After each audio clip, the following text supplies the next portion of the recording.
liquids are incompressible, gases are not incompressible. When you decrease the volume of a gas by 50%, that's no problem. It's impossible to do that for a liquid. In liquids, the atoms and the molecules effectively touch each other, whereas in gases, they are very far apart. So that's why you can compress the gases. If you take air at 1 atmosphere, the density is 1,000 times less than the density of water. What it tells you is that the molecules are much further apart. It is an experimental fact that there is a simple relation between the pressure that you see there, the volume of a gas, the temperature of a gas in degrees Kelvin, and the number of molecules that you have. Now, when you see the word molecules, I may often mean atoms. I realize that helium and neon and krypton and argon are atomic gases, and that O2 and H2 and CO2 are molecular gases. So I will use that word molecules even when I mean atoms, and maybe vice versa, just for simplicity. The relation that exists between these quantities, PV equals nRT, pressure, volume, N is the number of moles, I'll get back to that, R is the universal gas constant, which is 8.3 joules per degree Kelvin, and T must be in degrees Kelvin. So what is a mole?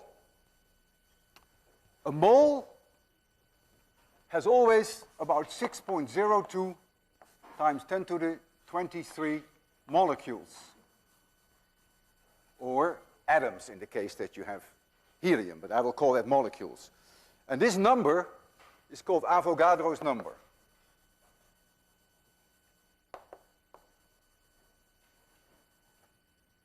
That's the definition of a mole. If you take a mole of helium or a mole of oxygen or CO2 or N2, it doesn't matter. Always has this number of molecules approximately. Now each of these substances have very different masses. If I take, for instance, carbon, then 1 mole of carbon would weigh very close to 12 grams. If I take helium, 1 mole of helium would weigh very close to 4 grams. And if I took oxygen 2, O2, then 1 mole would be very close to 32 grams. So the masses are very different in a mole, but not the number of molecules or the number of atoms. When I take a neutral atom, then we have a nucleus, and the nucleus contains protons and neutrons. It has Z protons, and it has N neutrons. The protons are positively charged, and it has Z electrons if it is a neutral atom. There's almost no weight in the electrons. You can almost ignore that. Everything is in the protons and in the neutrons. N plus Z is called A, and that's called the atomic mass number. Let's look at carbon in a little bit more detail. If we have carbon, and I call it carbon 12 for now, you'll see shortly why, then carbon has always 6 protons in the nucleus, otherwise it isn't carbon. And when it has 6 neutrons, then A is 12. That's why we call it carbon 12.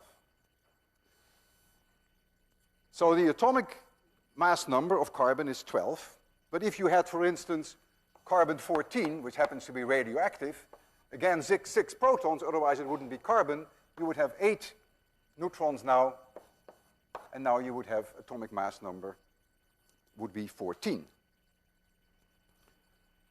A mole is this number in grams.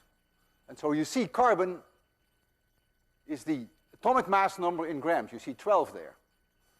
If you go to helium, has 2 protons and 2 neutrons, so A is 4. That's where you see your 4 grams. If you take oxygen, has 8 protons and 8 neutrons, so A is 16, but you have O2 in gas form. So now your atomic mass number has to be doubled, is 32. And so a mole of O2 is therefore 32 grams. In fact, Avogadro's number is defined through carbon-12.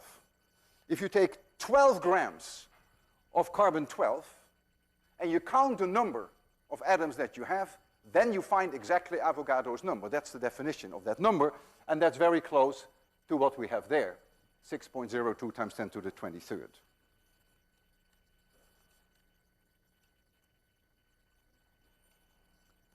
The mass of the proton and the mass of the neutron are nearly equal. I wrote down m2 for the mass of the neutron. Of course, that should have been m of n. So the mass of a molecule, or an atom, whatever the case may be, would be this number A, because that's the sum of the protons and neutrons, times the mass of the neutrons and the proton. And so this is A times approximately, I should put a wiggle here, 1.66 times 10 to the minus 27 kilograms. So that's now an individual mass of either an atom or a molecule. And all that information you have there, and that's, of course, on the web. So let's do a trivial example. I take gases, any kind of gas, you choose whatever you want, and I take 1 atmosphere.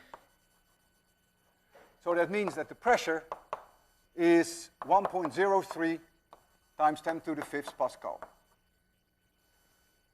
I do it at room temperature, so T is 293 degrees Kelvin. And I take in all cases only 1 mole, so N is 1.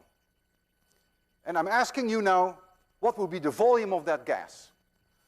Well, you take the gas law, and it tells you that V, the volume, equals N RT divided by P. You know N is 1. You know R, 1.03. Excuse me, you know, I'm a little bit ahead of myself. You know R, which is 8.3. You know the temperature, which is 293. And you know the pressure, which is 1.03 times 10 to the 5th. And when you calculate that, you find something very close to 24 liters. And a liter is about 1,000 cubic centimeter. And it's independent of whether it's helium or oxygen or nitrogen or CO2. As long as you have a gas, 1 mole, at 1 atmosphere pressure, and room temperature always has the same volume of about 24 liters. If a gas obeys that law exactly, we call it an ideal gas. That's why we call that the ideal gas law. And many gases come very close to that.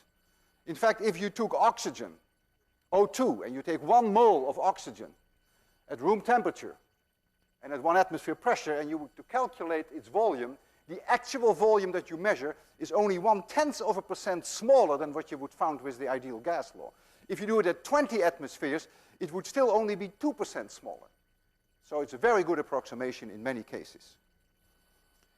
What is very surprising, that in this ideal gas law, the mass of the atoms and the molecules do not show up at all. And that is very puzzling. You wouldn't expect that at all. And I'll show you why you wouldn't expect that. Let's take 2 different kinds of gases with very different masses of the molecules, but we have the same number of moles, we have the same volume, we have the same temperature, and therefore we must have the same pressure according to the ideal gas law. But the masses of the molecules, very different. So here we have some of these molecules, and the number density is the same because the number of atoms is the same and the volume is the same. Now these molecules are flying in all directions with different speeds. I will just now, for simplicity, take some average speed, and I assume this is going in this direction. It's heading for the wall of the container, this area. It hits the wall, there's an elastic collision, and it comes back in exactly the same direction. So there is momentum transfer, and the momentum transfer for one collision is 2mv, because it comes in with mv in this direction, it comes back with mv in that direction, so the momentum transfer is 2mv. But I'm interested in the momentum transfer per second, not just for one molecule. And now, of course, I have to multiply it by the velocity, because if the velocity is high, you have a lot of bombardments per second on here. For each bombardment, this is the momentum transfer. But if there are many, well, you have to multiply that, of course, then by the speed. So the momentum transfer per second is proportional, let's say, to mv squared. mv comes from the momentum, from one particle, and v comes from the fact that the number that hit it per second. Now, momentum transfer per second is clearly, that's a force, proportional to the force, and that is proportional to the pressure. And yet, the pressure is not affected by the mass. Notice, if these are the same, the pressure must also be the same. And so there's only one conclusion that you can draw, which is very non-intuitive, that the pressure can only be the same if for a given temperature, this product, mv squared, is independent of the mass of the molecule. How can mv squared possibly be independent of the mass of the molecule? There's only one way that that's possible. That if you take two different masses, two gases with totally different mass of the molecules, that this product is always the same for a given temperature. And that indeed is the case. So if you take, for instance, helium, and you compare that with oxygen, and the ratio of these two masses is 4:32, this is 8 times heavier than this one, and you have them at a certain temperature, then the mass of the helium times the mean speed of the helium squared is the mass of the oxygen molecules times the mean speed squared of the oxygen. And so what that means is that if the oxygen molecule is 8 times more massive, this one, then the velocity is the square root of 8 times smaller, because the ratio 32/4 is 8. So the oxygen molecules have a lower speed, so that the product, mv squared, is always the same. Oxygen molecules at room temperatures have a speed of about 480 meters per second, and so the helium is the square root of 8 times higher. If you have a mixture, oxygen and helium, then one gas would have an average speed of 480 meters per second for the molecules, and the other would be 1350 meters per second. That is the only way that the gas law can hold. It is a consequence of the gas law.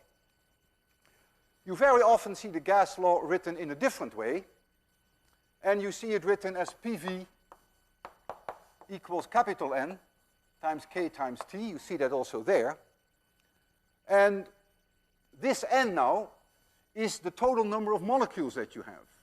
Don't confuse that with little n, which is the number of moles that you have. So this is the total number of molecules, and K is called Boltzmann's constant. And since Nk must be the same as Nr, if you compare the two gas laws, the one up there and the one here, you can see that the way that K is defined, it is nothing but R divided by N of A. K is R divided by Avogadro's number. Because little n, remember, is the total number of molecules that you have divided by N of A. So if you substitute that, you get this as a result. And so this is 8.3 divided by 6.02 times 10 to the 23rd. And that is about 1.38 times 10 to the minus 23rd joules per Kelvin. And you can use that number if you want to. You can use either this relationship or you can use that one, whichever is convenient. They are identical. So let's now bring the ideal gas law to a test. And the way I'm going to bring it to a test is as follows. I have here a volume, copper, there's air inside, and I'm going to heat that up. I'll make you a drawing on the blackboard.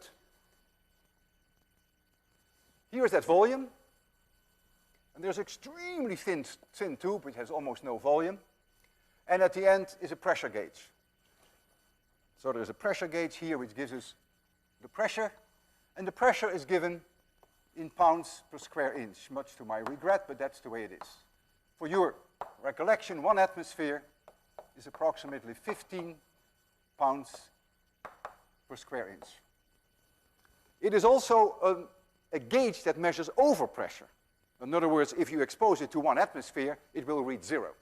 Just when you go to the gas station and you measure the pressure of your tires, that is also a gauge that measures overpressure, the difference between inside and outside. This has a valve here, and I can connect it with the outside world. And when I do that, then the pressure is very close to 1 atmosphere, regardless of what the temperature is here, because it's connected to the universe, so the pressure in here will then be 1 atmosphere. And that's the situation that we have now. This valve is open, and it is in melting ice. And so melting ice, T1, is 273 degrees Kelvin. P1 is 1 atmosphere, and V1 is some value that I don't know. I close this valve, thereby the number of moles of air in there is fixed. That's not going to change. So we have 1 atmosphere inside now, and whatever n is of no importance, but it's not going to change.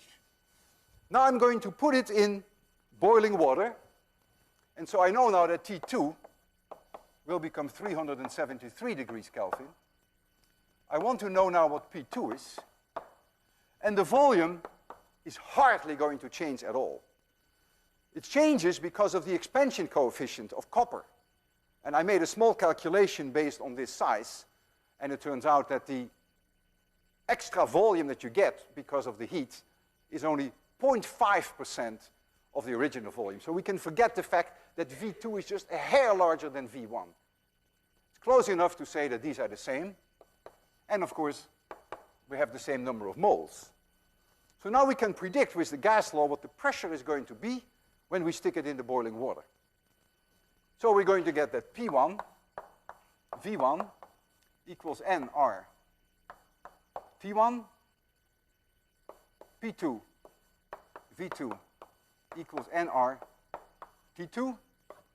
I divide these two equations, lose my n and my r. We agreed that the volume was the same, and so we find that P1 divided by P2, T1 divided by T2, or the pressure P2, which is our goal, equals the 1 atmosphere pressure, which is P1, times T2 divided by T1, and that is, T2 is 373, T1 is 273, so it is 1 atmosphere times 373 divided by 273. That's what the gas law predicts.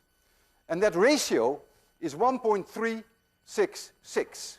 So P2 is then 1.366 times 1 atmosphere. Now this gauge is an overpressure gauge. So therefore, you're not going to see this number, but you're going to see the difference with 1 atmosphere. So what the gauge will show us is 0.366 times 1 atmosphere. And since it is calibrated in pounds per square inch, it is 0.366 times 15 pounds per square inch, and that is about something like 5.4 pounds per square inch. So that's what I predict, and we'll see how close we get. You're going to see this, if all works well, on, yeah, there it is. I'm going to set the light situation a little better for you. I can even make it a little darker. So you see here this gauge. And see, notice it is 0, even though it is in ice water. This valve is open, And so it is at 0 because it measures only overpressure.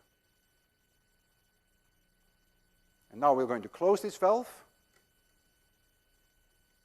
Valve is now closed. And we're going to stick it. Here is this object. That is the volume. Look like the bathroom floater to me in a toilet flush. That's what it is probably. And now it goes into boiling water. And now look at the pressure. There it goes. 3, 3.5, 4. That's overpressure in pounds per square inch. 4.5. Just give it a little bit more time. It will take a while, of course, because gas is a very good insulator, so it may take a while for that gas in the copper ball to, it's already close to 5. We don't have to wait, of course, for the thing to become all the way 5.5, 5.4. But it will probably go up if we wait. It's now 5. Not much sense in waiting. What I want you to realize, what happens, or I want to ask you actually, what happens if I open the valve now? Yeah? What happens? Yeah. So if I open the valve, then 1 atmosphere, some of the high pressure stuff gets out, 1 atmosphere settles inside, and so since this one is a overpressure gauge, it will be 0. So right now, it's 5. That's fine with me. That's very close. That's within 8%. Previous class we had 5.3, but we were a little bit more patient. I will open the valve now and watch what happens. Goes back to 0. So some air was let out because the pressure of the air inside is higher, was higher than 1 atmosphere. So we've seen a test, a reasonable test, first application of the ideal gas law.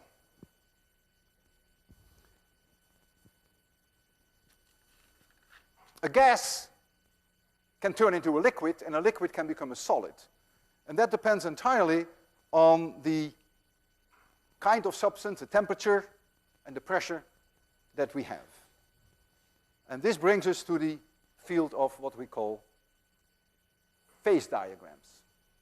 I will show you your first schematic of a phase diagram, which is also on the web. Here you see a phase diagram, very intuitive. Here's pressure, here's temperature. Imagine that we have a cylinder, and we put gas in that cylinder, and we put a piston on top, and we push it down, slowly pushing it down. So we start here with gas at a particular temperature, which we're not going to change, and we slowly push the piston down. In this trajectory, the ideal gas law would hold. Temperature remains constant, so if you look at the gas law, PV remains constant. That's called Boyle's law, by the way, that the product of pressure and volume remains constant. So the pressure in the gas goes up, the volume goes down, pressure goes up, volume goes down, pressure goes up, until I hit this point. And now, liquid is going to be formed. So the pressure is now high enough at this temperature to form liquid. If I push further, the pressure will not go up.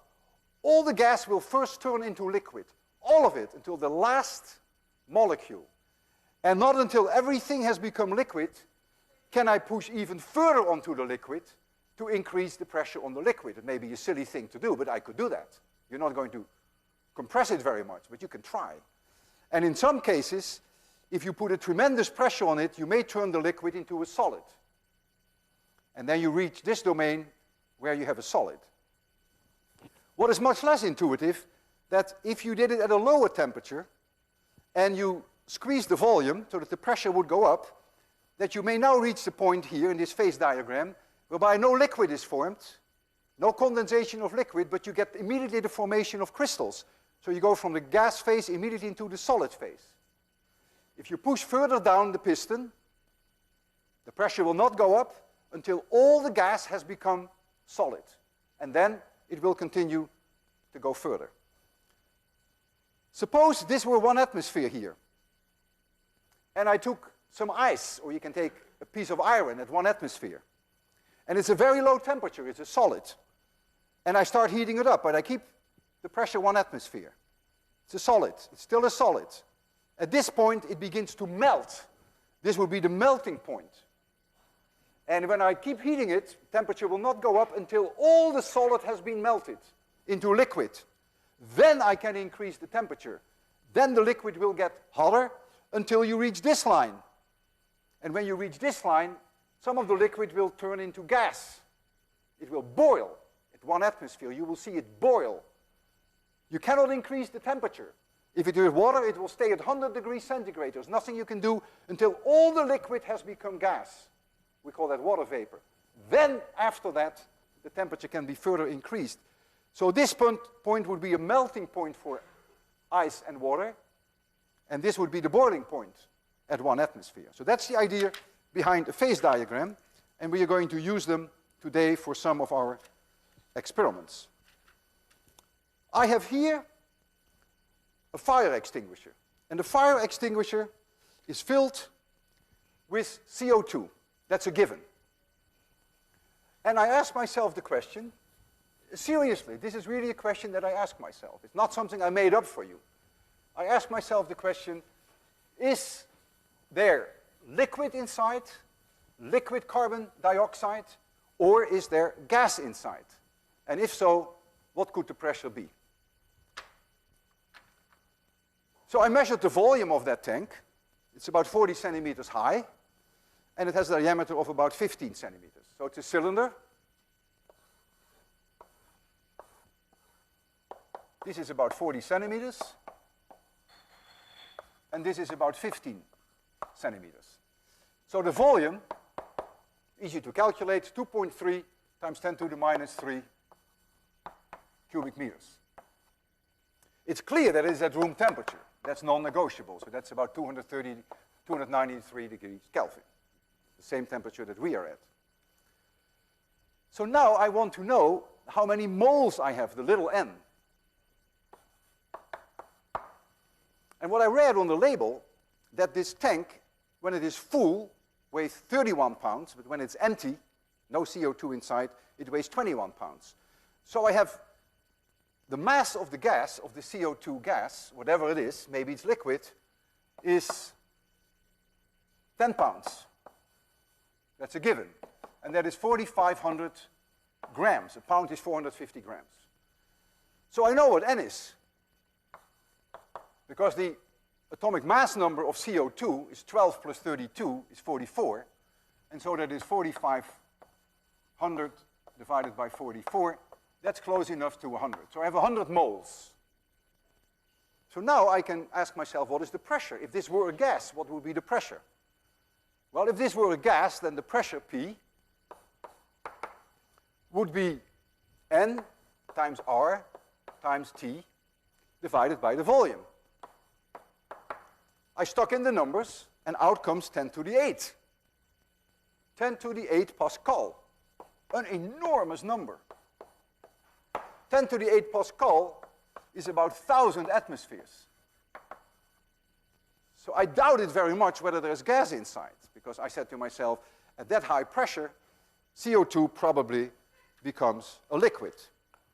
And so I looked up on the web. In fact, Dave Pooley did that for me, my graduate student. Looked on the web, and we found the phase diagram for carbon dioxide. And what do you see? This is pressure in atmospheres. It's a strange scale because it goes 5, 10, 15, then there is interruption, and it goes to 73. And this is the temperature, 0 degrees and 20 degrees. And so at 20 degrees, since we know if there is liquid inside there, if it were liquid, then the liquid has to be in equilibrium with the gas. So you go up here, and you see there's no way that 1,000 atmospheres somewhere there in the corridor. So already at a temperature, already at a pressure of something like 60 atmospheres, it begins to be liquid. You can't see that 60 here on this scale because it jumps there. But I called the fire department, and they said it's about 900 pounds per square inch, which is 60 atmospheres. And so this canister contains then liquid and gas and stays exactly at that line. Cannot be higher, cannot be lower. Think about that. because gas and liquid at that line exist in coexistence. And the only way they can do that is exactly at that pressure if the temperature is 20 degrees. And when you open the valve, then the liquid CO2 will turn into gas, but the pressure will always remain 60 atmospheres until you have used up all the liquid.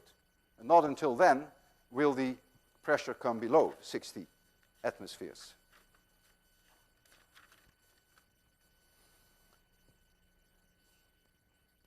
We dealt earlier with the hydrostatic equilibrium. Hydrostatic equilibrium of fluids in general, but we used it only for liquids to calculate the hydrostatic pressure. And the equation for hydrostatic equilibrium, you will see that undoubtedly on the final, equals minus rho times G. And this is very easy to use for a liquid because a liquid is incompressible. So rho is not a function of pressure. So you can integrate this out very easily, as we did. You get a linear relation between P and Y. So if I have here Y, and I have here hydrostatic pressure, and let this be the Y0, that is the sea level, I call that 0, and let this be minus 4,000 meters lower, then the pressure just goes like this. Here it will be around 400 atmospheres, and it drops linearly. When you go up to the surface, it drops linearly. Well, it may be 1 atmosphere here because that's a barometric pressure, but that's a detail. I really want this to be the hydrostatic pressure. So this is rho minus rho times G times Y. For gases, this would be very different though, because with a gas, the density does depend on pressure. And now I will derive for you how the pressure changes with altitude in our atmosphere. It's going to be very different from this. And I will do that under the following assumption, which is not an ideal assumption, but it's not very bad. Namely that the temperature in our atmosphere is roughly constant everywhere. And we'll take 0 degrees centigrade. Here it's a little warmer. When you go up, it's a little colder. We call that an isothermal atmosphere.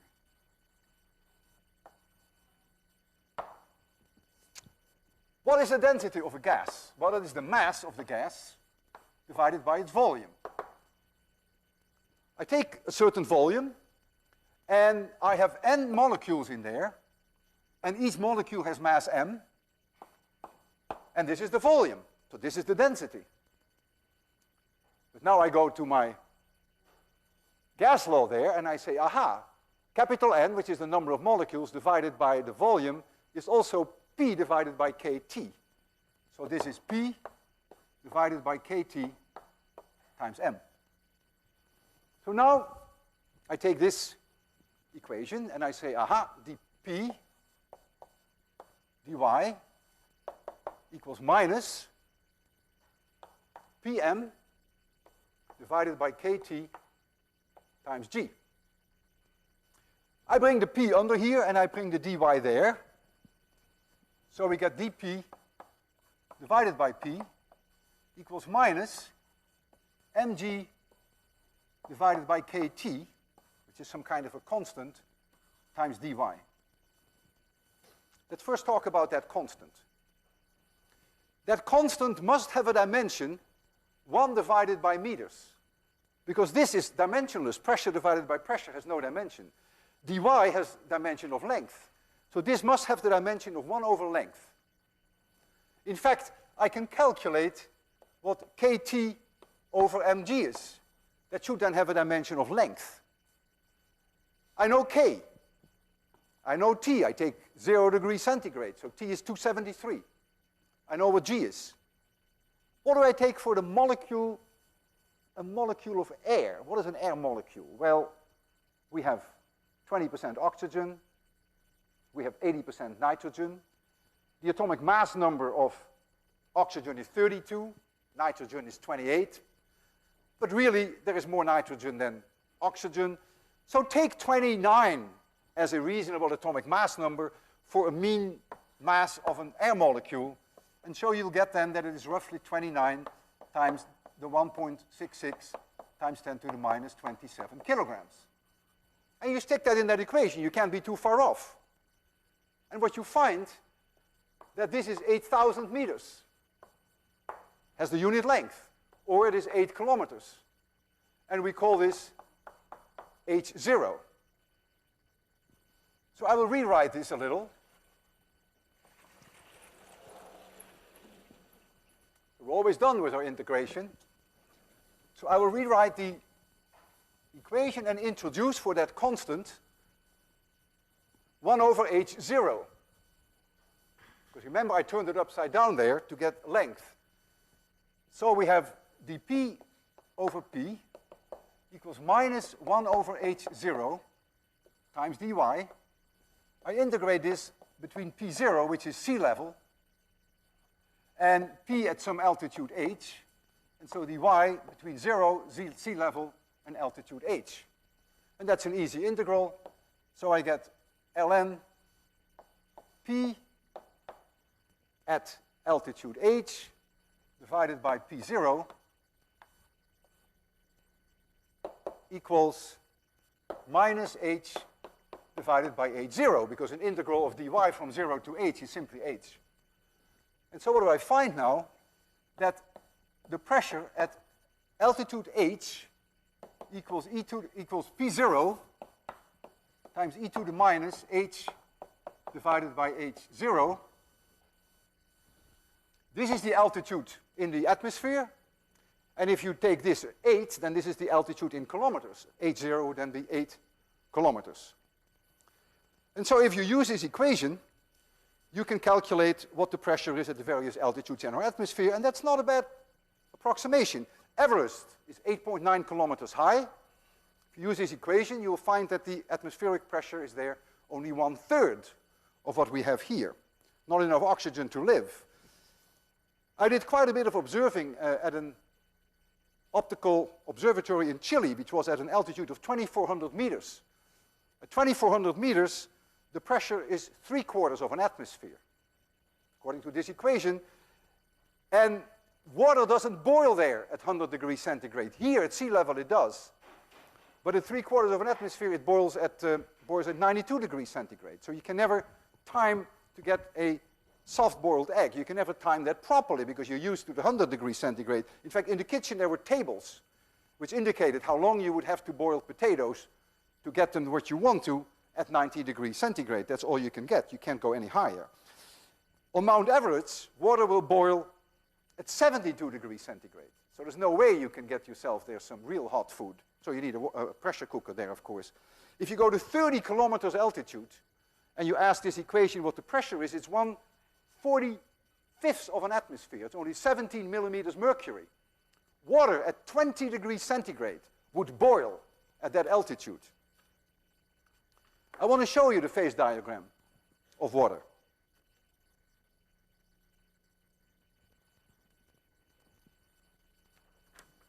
This is the phase diagram of water. And what I want to do is I want to take some water and bring it to an altitude of about 30 kilometers. At 30 kilometers, the water at 20 degrees centigrade should start to boil. And how do I know that? This is the phase diagram for water. 0 degrees centigrade, 100 degrees centigrade. This is pressure in millimeters mercury. And the scales are not very clear. This is all we have. This is again what Dave Pooley got from the web for me. Now, if you take 20 degrees somewhere here, and you have water at 1 atmosphere and 20 degrees, which is what we have in this room, and I'm going to lower the pressure on it, so I'm going to put it in a bell jar there, and I'm going to take all the air out so that the pressure goes down and down and down, but the temperature is not changing. You go down in the liquid phase, stays liquid, stays liquid, stays liquid, stays liquid until you reach this point, and then you have coexistence between the gas and the liquid. We call that vapor in the case of water, and that means it will start to boil. And that happens, and I looked that up, at a pressure of about 17 millimeters mercury, which is equivalent to 30 kilometers altitude. And so we have here some water, room temperature. Put it here. Put it in a bell jar. This is a 19th century vintage of a bell jar. It's very slow. It will take at least 5 minutes before we reach that low pressure. But you will see here the wine glass. There it is. And we will keep an eye on it, on and off. And when it starts to boil, I can even read the pressure here, but that's not so important. I want you to appreciate the fact that if you keep pumping long enough, that you will hit the line where gas and liquid are in coexistence with each other, and that is our definition of boiling. So let me start the pumping. And in the meantime, we will do something else, because it will take quite some time before that vintage pump reaches a decent low pressure, which is what we want. We have to go down to about 15, 20 millimeters mercury. In the meantime, we'll work on something that is quite similar. I have a paint can. You see the paint can there. You've seen that paint can before. You remember it. We evacuated it, and it imploded. And we understood why it imploded. We filled it with 1 atmosphere air. This was 25 centimeters, and this was 15 centimeters. And we took the air out, and then you get an overpressure of 1 atmosphere, which is 1 kilogram per square centimeter. And this front cover alone is about 375 square centimeters. And so the force is huge, and it imploded. You've seen it happen in front of your eyes when I pumped it out. Today I'm going to do something more subtle, but with the same effect. I'm going to put in here a little bit of water. Here's a little bit of water. There it goes. And I'm going to bring this water to a boil. At this moment, there is 1 atmosphere air in that can. But as the water starts to boil, the vapor pressure of the water at 100 degrees centigrade becomes 1 atmosphere. And so the can fills exclusively with water vapor and drives out all the air. So the air is gone. The moment that we see steam coming out, the air is gone. Then I will tighten it, I will close it. And I'll put the can here and let it cool. What would be the water vapor pressure at 20 degrees centigrade? I just told you that shortly. That is about 17 millimeters mercury. That is 1/45th of an atmosphere. In other words, if this can kept its volume and didn't implode, by the time it reaches 20 degrees centigrade, the pressure in here would be only a few percent of 1 atmospheric pressure. So it's like having a vacuum in there. And so clearly the can will implode. So we'll try to get the water out, to get it to boil.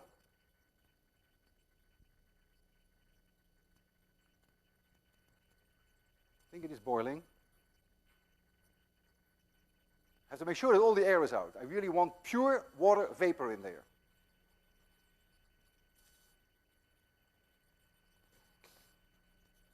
Yeah, looks good. Looks fine.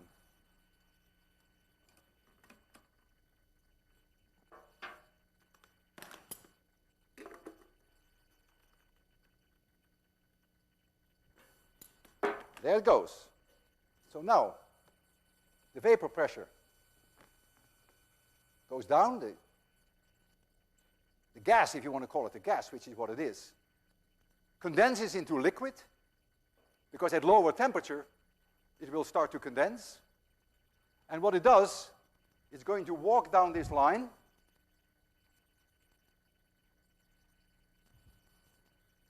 Ah, the water is boiling. You see that? Water is boiling. 20 degrees centigrade. Water is boiling. Okay, so we've seen that. Let's go back to the... So we go back to water. We started with boiling water here at 1 atmosphere, 100 degrees centigrade. As the temperature goes down, it must stay on this line because water and liquid and the vapor are in thermal equilibrium with each other. And as it comes down this line, you see the pressure goes down and down and down. And by the time that it is 20 degrees centigrade, we would be back at that 17 millimeters mercury. Now, if this can is leaking, which I think it is, because it should already have collapsed. If the can is leaking, of course, then that would be a different story. Then it will not do what we want it to do. So I may have to try this again.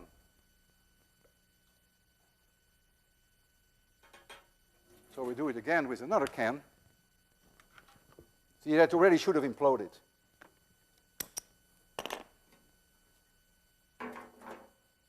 So we'll boil this one. Be a little patient and we will try it again. Yeah.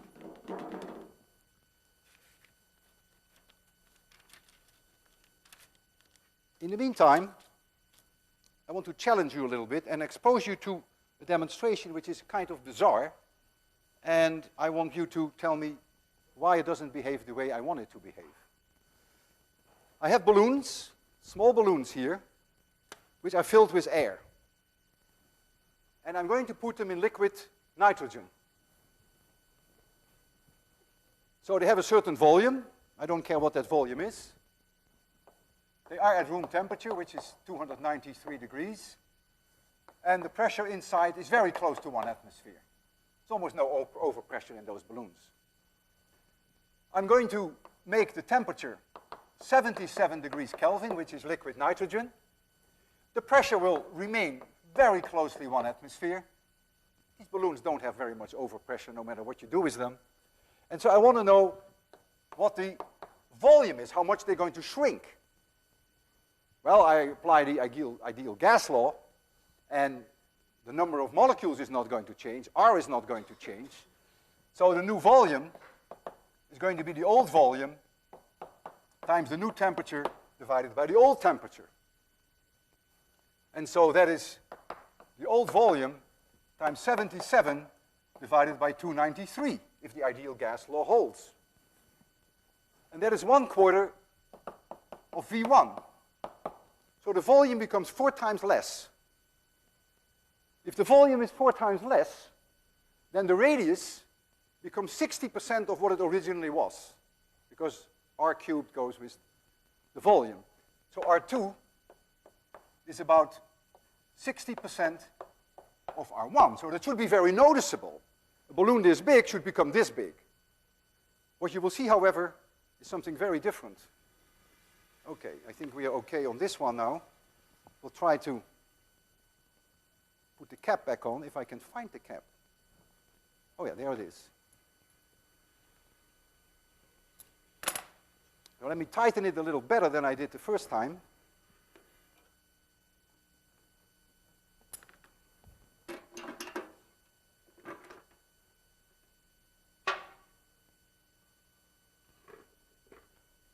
And let's see now if it cools, whether it does better. Clearly the other one was never properly sealed. So here we have the balloons. And I'm going to dip them in liquid nitrogen.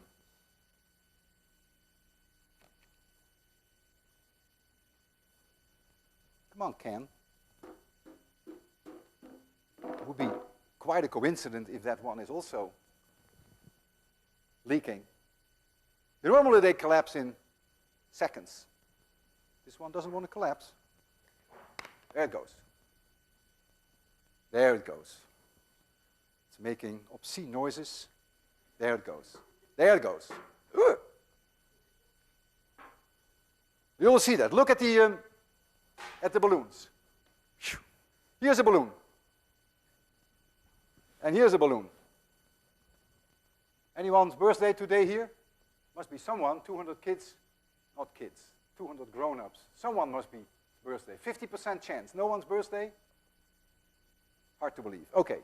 So I predict that if I put it in liquid nitrogen, which I have here, that the radius will become 60% of what it was. So shrinks a little. There we go. And what you see is something very, very different. And that I want you to explain. And you have all the tools available. Keep in mind, I put it in liquid nitrogen. Remember that when you're looking for a solution. Okay, there's almost no volume left. It's like a flat pancake. It's nothing. Now it comes up, of course, because now it goes back to room temperature. My goodness. It's having a hard time there. Why is it not...